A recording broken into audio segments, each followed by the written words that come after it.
Opa! E aí, todo mundo? Espero que tudo esteja tranquilo para hoje a gente poder continuar com o nosso Alfred Marshall, né? Aquele que muitas vezes é chamado de pai da economia neoclássica, tal como a gente conhece, né? E hoje a gente vai ver, né? Justamente a contribuição que é mais assim visível nos livros de micro do Marshall, né? Que é o livro 5 dos princípios de economia dele, né? Basicamente o que a gente vai falar um pouco é do capítulo 5 desse livro 5, que trata justamente da oferta e demanda, né? Então aquele famoso gráfico cartesiano onde a gente tem preços no eixo vertical, quantidades no eixo horizontal, né? Uma curva ascendente que é de oferta, uma curva descendente negativamente inclinada, né? Que a gente chama de demanda, né? E aquele ponto de equilíbrio. Isso aí é uma coisa que vai estar estudada com muito cuidado pelo Marshall nesse livro 5, né? Então é bem conhecido, né? Mas ao mesmo tempo que a gente está falando dessa introdução do Marshall aí do gráfico, né? De oferta e demanda, né? O Keynes, né? O Keynes não mais o John Neville, né? Agora o filho, né? Que foi aluno do Marshall, fala muito do método diagramático do Marshall, né, de fazer diagramas, né, e esse diagrama de oferta e demanda é um dos mais conhecidos, se não o mais conhecido para os estudantes de economia, né. Então, a gente vê isso direto logo nos primeiros capítulos do Varian, né, naquele capítulo 1 do Varian, ele trata lá do estudante chegando numa cidade universitária para alugar um apartamento, aí tem oferta de apartamentos, a demanda que aumenta quando os estudantes novos vão chegando na universidade. Então, é muito comum isso vem do Alfred Marshall.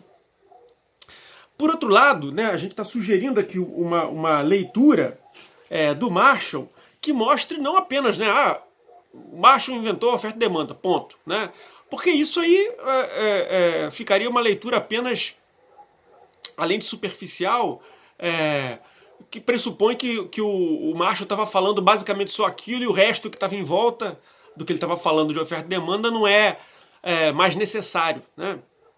É justamente como a gente já mencionou no nosso vídeo passado das crises recentes, né, que a economia vem passando, a economia enquanto ciência, né, principalmente depois da crise de 2008, durou basicamente alguns anos, né, depois, né, e agora com a crise do Covid também, né, quando você começa a questionar os pressupostos que os economistas usam para fazer seus modelos, né, os resultados das políticas econômicas sugeridas por esses modelos. Então, quando a própria ciência econômica, né, entra em crise devido a fatores como a crise de 2008, que foi uma crise interna financeira, e a crise do Covid agora, que demanda uma nova atuação do poder público, né, frente à pandemia, né, e futuramente, talvez, né, com o aquecimento global e problemas de migração, de população, isso tudo vai demandar do economista ferramentas, né, e uma capacidade de análise que não fica simplesmente restrita a você calcular lá o ponto de equilíbrio de oferta e demanda num diagrama, né? E por isso é interessante a gente ler o Marshall tal como ele estava escrevendo, né? Então a gente colocou o Marshall aí junto, né, do amigo dele e pai do John Maynard Keynes, o John Neville Keynes, com a ideia de que para a gente olhar uma realidade super complexa, né, que tem coisas como a gente está mencionando aqui, né, pandemia, crises endógenas geradas pelo sistema financeiro, pobreza, desigualdade, aquecimento global, papapá, toda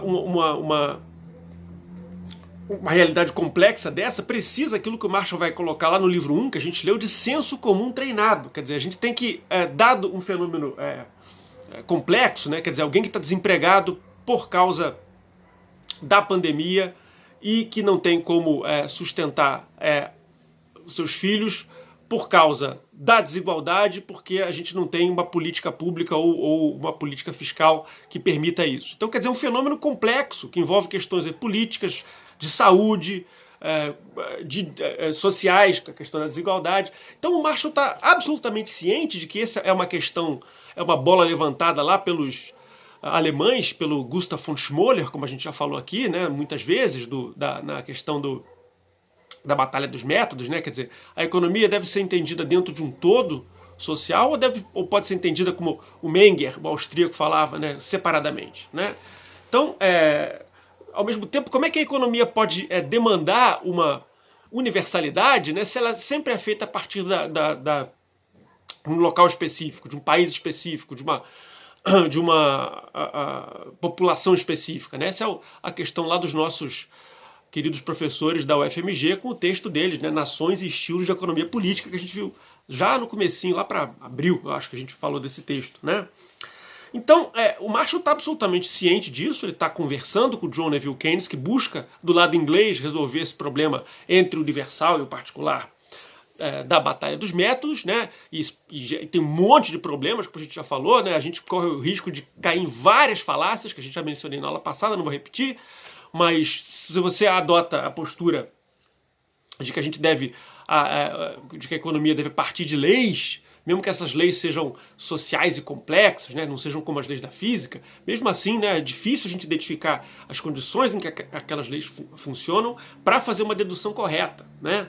Quer dizer, ao mesmo tempo o fenômeno econômico ele é complexo, ele envolve, como a gente está postando aqui com o caso do Covid, e com o caso da desigualdade, e com o caso das dificuldades de você fazer uma política fiscal mais ativa.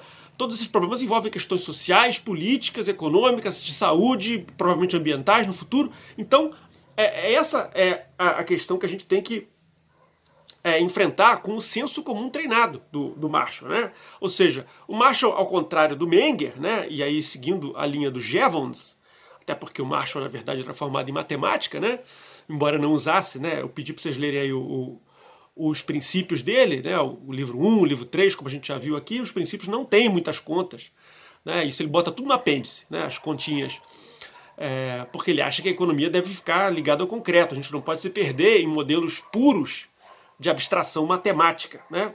Então, já dado que a economia é uma ciência de quantidades, né, como já rezava o nosso William Stanley Jevons, como a gente já viu aqui também, então a gente tem que saber coletar os dados, organizar esses dados, para a partir daí fazer deduções, né, fazer inferências sobre o que causou o que, né, causas e efeitos, né? As leis vão causar os efeitos que a gente observa na realidade, né? Mas aí o Marshall, ciente de que os fenômenos são complexos, está dizendo, bom, o economista aí tem que estar treinado, né? Ele tem que ter uma percepção aguçada, junto com a percepção ele tem que ter uma imaginação aguçada também para olhar o fenômeno não só do ponto de vista do que ele é, mas de um ideal, né? Quer dizer, se você olha por exemplo, o nível de salário ou o nível de expectativa de vida da população ou o nível dos empregos que estão desenvolvidos numa determinada região, você tem que ser capaz de imaginar o que seria melhor, o que seria pior daquilo, né? Então a capacidade de imaginação é importante e a razão também é importante para a gente não cair naquele monte de falácias que o John Neville Keynes mostrou que a gente facilmente cai quando a gente trata com fenômenos complexos como os econômicos, né? A gente facilmente junta uma coisa com outra, que confunde correlação com causa, a gente esquece das condições em que o fenômeno funciona, comete o vício ricardiano, lá como diria o professor Antônio Maria da Silveira, né? A gente passa pela indeterminação de Sênior, né? Quer dizer, a gente esquece que confunde o que a lei abstrata com o que deve ser na realidade, né? Isso é muito comum, que é possível de acontecer com os pensadores alemães, né, que olhavam a realidade como um todo complexo. Então você confunde o que as leis que geram um determinado fenômeno com o que deve ser, né? Então aí você tem que usar esse senso comum treinado, né, para saber usar as cláusulas ceteris paribus, né, para a gente saber o que para fazer a nossa análise, já que a realidade é complexa, a gente vai ter que isolar os fenômenos, mas não pode isolá-los de forma que a gente perca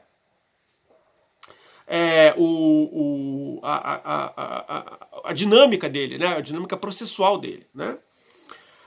Então, dentro do que a gente está analisando aqui com relação ao Marshall, a gente viu que no capítulo 1 ele sugeriu isso, né? No capítulo 2, que a gente não leu, o Marshall situou para a gente aí a ideia das definições dos termos dele, né? Riqueza, o que é capital, o que é trabalho, como é que a gente entende a Terra, né? A gente não leu isso. O 3 a gente leu com cuidado, justamente para mostrar a diferença que tem, né, de leis da demanda, como ele falou, olha, elasticidade da demanda, excedente do consumidor, todos esses conceitos aparecem no livro 3, né, quer dizer, necessidades em relação às atividades, mas eles aparecem de uma maneira muito diferente, né, do que a gente costuma ver no Varia. Né?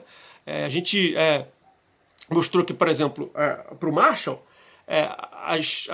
o consumo, né, a fase do consumo tem que ser analisada junto com a produção, não pode ser analisada separado. Né? É só num mecanismo abstrato que a gente deduz uma lei da demanda que não existe na realidade concreta, né? Porque na verdade, na realidade concreta, os gostos estão sempre mudando, etc. Então a gente tem que saber em que condições a gente pode separar o abstrato do concreto, né, aquele universal, do particular, para a gente poder fazer as análises da gente tendo essa consciência. Né? E aí o Marshall sugere, né, que para a gente fazer uma análise mais ou menos gráfica, né, diagramática, como a gente está falando, a gente pressupõe que em um dado momento, numa cultura, numa época, numa sociedade, as necessidades são constantes. A gente pode pressupor que numa cidade como, sei lá, o Rio de Janeiro, ou uma cidade como Niterói, certo? Em junho de 2020, a necessidade de pão pode ser dada, não vai mudar grandemente, né? Ou até o final do ano. A gente pode tudo assumir esse tipo de coisa, né? Não tem esse problema. Desde que você saiba que a realidade é maior e que você está fazendo aquilo para fins de análise. Né? E aí, para não cometer o vício circadiano, você vai ter que olhar as condições que aquilo funciona e não confundir aquilo que você está vendo com a realidade mais com o que deve ser, né? Com o ideal de questão. Né? Então, o livro 4 a gente também não analisou, né? O livro 4 trata dos fatores de produção, o capital, o trabalho, a terra e a organização. Isso é uma coisa interessante também a se colocar, né? Porque nessa mesma época que o Marshall está escrevendo, né? Aí o Marx, por exemplo, né? O Karl Marx, né? O famoso economista alemão, aí está sugerindo, né, que muitas vezes, eu estava por acaso lendo esses dias a nossa crítica ao programa de Gotha, né, que é um texto de 1875, do Marx, né, no qual ele fala para os operários da cidade de Gotha, na Alemanha, né, como que eles podem, enfim, trabalhar para uma eventual revolução socialista, né, e ali ele pressupõe que a economia vulgar, que ele chama, né, economia não vê a relação que tem entre produção, distribuição e consumo. Aí você acha que um socialista, que ele vai chamar um socialista, como os alemães da época, né, o Schmoller e tal, estão preocupados basicamente com distribuição. Né? E aqui, quando a gente vê o Marshall, a gente vê que não é exatamente assim, né? Que o Marshall está ciente dessa complexidade. Né? Aquilo que ele vai chamar um rounded globe of knowledge, como a gente já falou. Né? Um globo redondo de conhecimento, onde todas essas questões aí estão unidas. Né? Esse é o nosso o modo como o Marshall vê. Então o livro 4 ele vai tratar da produção. Se o 3 é do consumo, o 4 é produção, e o 5, que é o que a gente vai falar daqui a pouco, é exatamente essa junção entre produção e consumo. Portanto, oferta, né, que é o que você vai ser ofertado, e a demanda, né, o que vai ser consumido, o que vai ser demandado pelos consumidores. Então, você veja que o livro tem toda uma sequência. Né? Quer dizer, ele apresenta a complexidade do fenômeno, como que a gente pode estudar esse fenômeno, a partir daí as definições mais básicas, o consumo, a demanda, a produção e a oferta, a junção de produção e oferta, e no próximo vídeo a gente termina tudo com a distribuição, a questão distributiva, e aí a gente vai ter algumas surpresas também com relação ao que a gente imagina que alguém que é considerado por muitos aí um dos principais autores neoclássicos vai propor aí, né? Embora Marshall de forma alguma seja um revolucionário, ele certamente propõe reformas, né? Como ele fala no início do livro, né? A natureza não faz saltos, mas reformas de alguma maneira que melhorem a situação principalmente dos mais pobres na Inglaterra e na Europa em geral, né? Então, no que a gente vai falar especificamente nesse nosso capítulo 5 do livro 5, né? A gente vai colocar aí rapidamente algumas coisas, até porque vocês já conhecem os gráficos de oferta e demanda do Varia, né? O que a gente vai fazer é colocar isso no arcabouço marshalliano, né? E no arcabouço marshalliano, o que está se propondo? A gente vai olhar aqui a noção dele de estado estacionário, que é aquilo como a gente chama no Varian de equilíbrio, ponto de equilíbrio entre oferta e demanda. Né? A gente vai falar aqui do que ele está usando, chamar de preços normais, vai mostrar que os preços normais são normalmente diferentes dos preços de mercado, não tem a ver um com o outro, e que são diferentes do que a gente pode chamar de um preço justo ou ideal, né, do produto. Né? Vai mostrar como essas duas questões, o estado estacionário e a questão dos preços, envolvem olhar o fenômeno da oferta e demanda de uma maneira complexa e, por fim, né, olhar como o Marshall, de uma maneira retórica, busca interferir aí, ou fechar a batalha dos métodos, mostrando que aquela suposta, né, revolução que o Jevons tinha iniciado na Inglaterra com a sua teoria da utilidade marginal, que a gente já viu aqui, na verdade é um ponto de evolução frente às teorias do Ricardo, e que dependendo do horizonte temporal que a gente usa, o Marshall vai dizer que ou o Ricardo pode estar certo, né, em determinadas circunstâncias, e o Jevons vai estar outro. E ele, Marshall, só está mostrando em que condições um está certo e o outro está errado, ou que o outro está certo e o um está errado. Né? Ou seja, Ricardo e Jevons. Então o Marshall tem essa influência retórica importante e mostra como aí também o tempo influi na determinação do que a gente chama desses preços normais e como que eles variam em diversos prazos, tanto no curtíssimo prazo, num curto prazo, no longo prazo e num prazo que o Marshall chama de secular. Né? Então eu vou apresentar para vocês rapidinho aqui, certamente vocês vão conhecer isso aqui, né, essas curvas aqui de oferta e demanda. Vou colocar aqui o Marshall, né, ali em cima, né, capítulo 5 do livro 5, as curvas de oferta e demanda aqui. Né, a gente vai falar primeiramente, né, dessa aqui que eu estou com o dedo aqui em cima, né, e ali embaixo está escrito curtíssimo prazo, né, bem não perecível, né, o exemplo peixe na feira. Né, o Marshall dá muitos exemplos com peixarias nesse capítulo 5 do livro 5, e aqui eu estou traduzindo o que ele está falando para a linguagem que a gente conhece do Varian normalmente, para a gente facilitar a nossa compreensão e não ficar muito perdido aí, né, no que o Marshall só vai escrevendo, então a gente pode se perder. Então, o que a gente está pressupondo aqui? Né? Aqui, num curtíssimo prazo de peixe, né, como a gente está colocando ali o peixe na feira, a gente tem uma oferta completamente inelástica. Né? Você não tem, num dia de feira ou num final de semana de feira, como produzir mais peixes, ou além daqueles que já estão ofertados ali na banca dos feirantes. Né? Então, nesse caso, a oferta aí vai ser totalmente inelástica, como a gente está colocando aí, a gente já falou isso da vez passada, o que significa dizer que não importa o quanto o preço suba, né, o feirante não vai conseguir buscar a quantidade de preço, a quantidade de peixe, no caso, para oferecer para o cliente. Né? Então, nesse caso aí, no curtíssimo prazo que ele está colocando aqui, a oferta é vertical, a demanda ali, de acordo com o princípio da utilidade marginal, é decrescente, né? Decrescente, como a gente está vendo aqui, e nesse caso, um exemplo da análise que ele chama de ceteris paribus, né, o tudo mais constante, se a gente aumenta a demanda aqui desse ponto D0 para o ponto aqui D1, né, a gente vê que o aumento da demanda, né, digamos que chegue mais gente para a feira, por exemplo, né, vai ter como característica, como consequência, o aumento do preço do peixe, que passa de P0 para P1 aqui. Né? E aí eu estou colocando essa questão aqui importante também, né?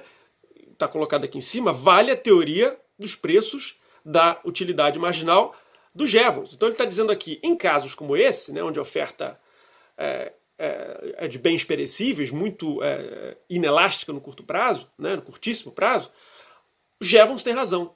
Jevons e a sua teoria da utilidade marginal tem razão ao dizer que quem explica os preços que a gente observa no mercado é a demanda, né? É o mecanismo, portanto, da utilidade marginal, né? Dada pela lei. Então você perceba como o Marshall está pegando um princípio abstrato e está me colocando o seguinte: nesse tempo determinado, né, quer dizer, o tempo um prazo muito curto, o Jevons vale, né?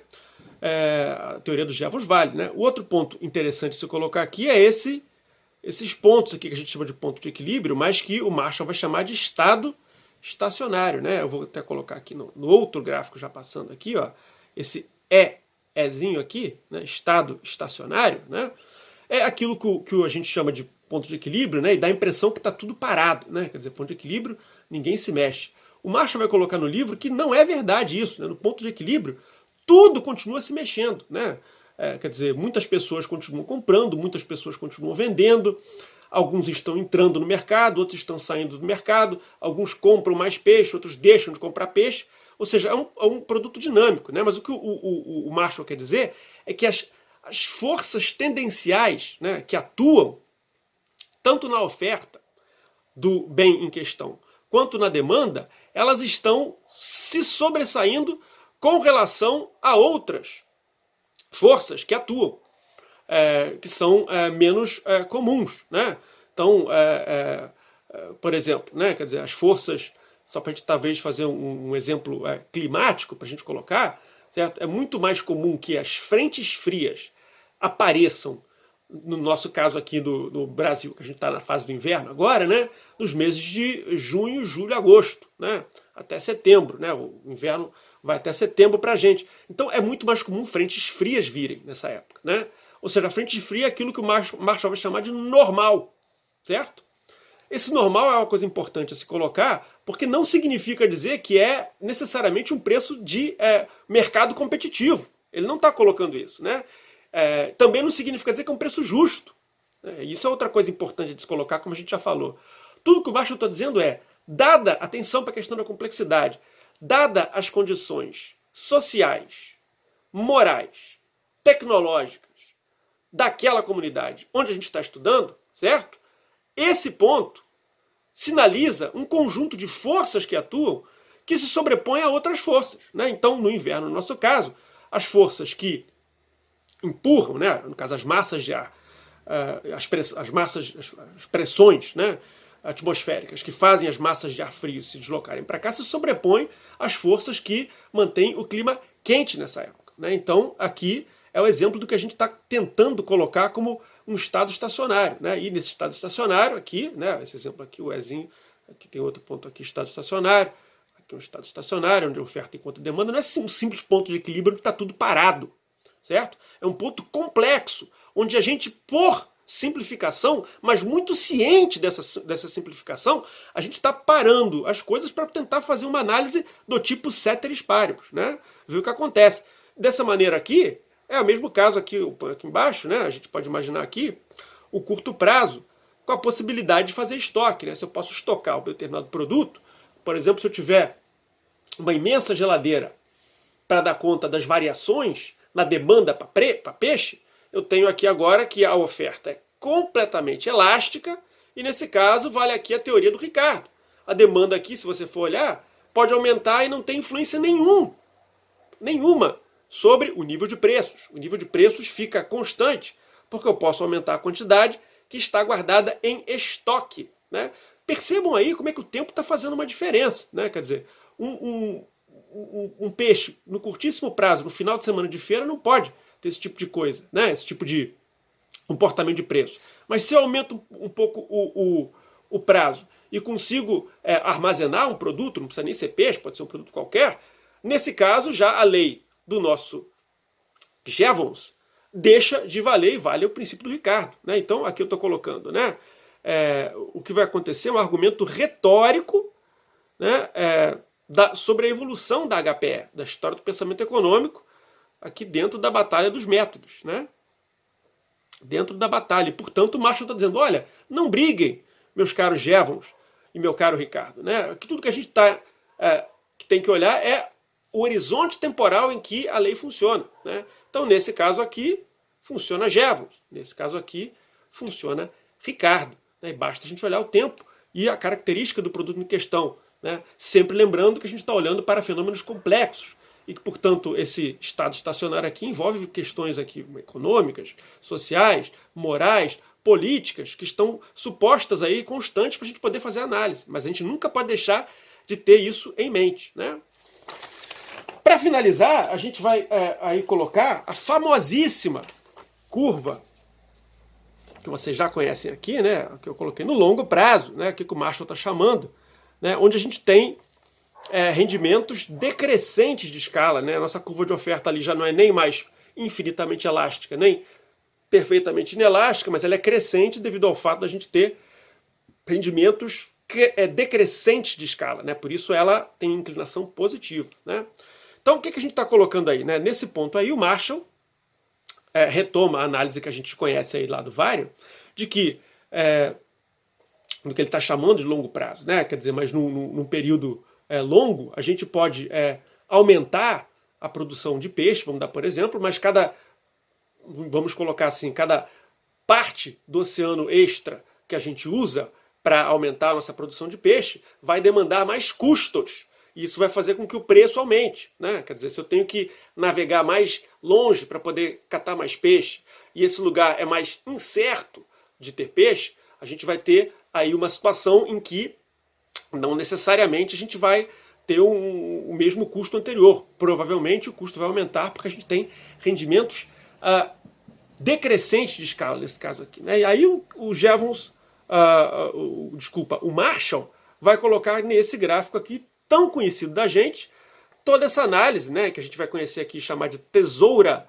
marshalliana, né, é considerado uma tesoura, porque ele vai dizer que no longo prazo a demanda aqui que decresce, né, está explicada pelo princípio da utilidade marginal, que a gente conhece do William Stanley Jevons, ao passo que aqui a curva de oferta vai ser determinada pelos custos que sofrem rendimentos decrescentes de escala, né? Então aqui é tesoura por quê? Porque é como se as duas pernas da tesoura fossem separadas, né? Uma do lado subjetivo, a demanda, e do outro lado objetivo, que são os custos que efetivamente nós temos que incorrer, os custos com relação para pagar salários, custos de manutenção do capital, custos de aluguel. Todos esses custos aumentam aí com o tempo, quando a gente tem rendimentos decrescentes de escala, né? Então é como se fosse uma tesourinha aqui, né? Eu até brinquei aqui, desenhei aqui as lâminas da tesoura, aqui onde a gente pode pegar a tesoura, fazer assim, né? Como se a gente pudesse cortar, né? E a ideia é que você tem razão tanto o Jevons quanto o Ricardo, né? No longo prazo. Portanto, a gente pode olhar oferta e demanda, né? Mas o mais importante aí talvez seja o que o Marshall está querendo dizer no longuíssimo prazo, né? O que ele chama de aqui prazo secular, né? No prazo secular, vamos dizer assim, né, a gente pode, se a gente continuar com o nosso exemplo das peixarias, ter aumento e evolução tecnológica na tecnologia de pesca, barcos melhores, anzóis melhores, iscas melhores, e tudo mais do gênero, né? Dessa forma, a gente não tem mais rendimentos decrescentes de escala, mas rendimentos crescentes de escala, né? E a partir disso aí, a nossa curva de oferta não vai ter mais inclinação positiva, mas ela vai se comportar de uma forma que a gente não pode mais ter uma noção clara. Que, por exemplo, a gente vê 3 estados estacionários possíveis de longo prazo, supondo aí, mais uma vez, o Marshall vai colocar, que o nosso gosto por peixe permanece constante, né? Aqui a nossa demanda continua caindo. O Marshall vai ser o primeiro a dizer: eu preciso assumir esse gosto por peixe constante? Não! Certo? Eu posso imaginar que aconteceu alguma razão qualquer que mude o gosto das pessoas por peixe, né? E dessa forma a demanda pode não ter mais essa forma, né? Então, o que o Marshall está querendo dizer ou querendo mostrar para a gente um mecanismo, um diagrama através do qual a gente pode compreender abstratamente o que está acontecendo na economia no prazo secular, daqui a 50, 100 anos, né, com o mercado.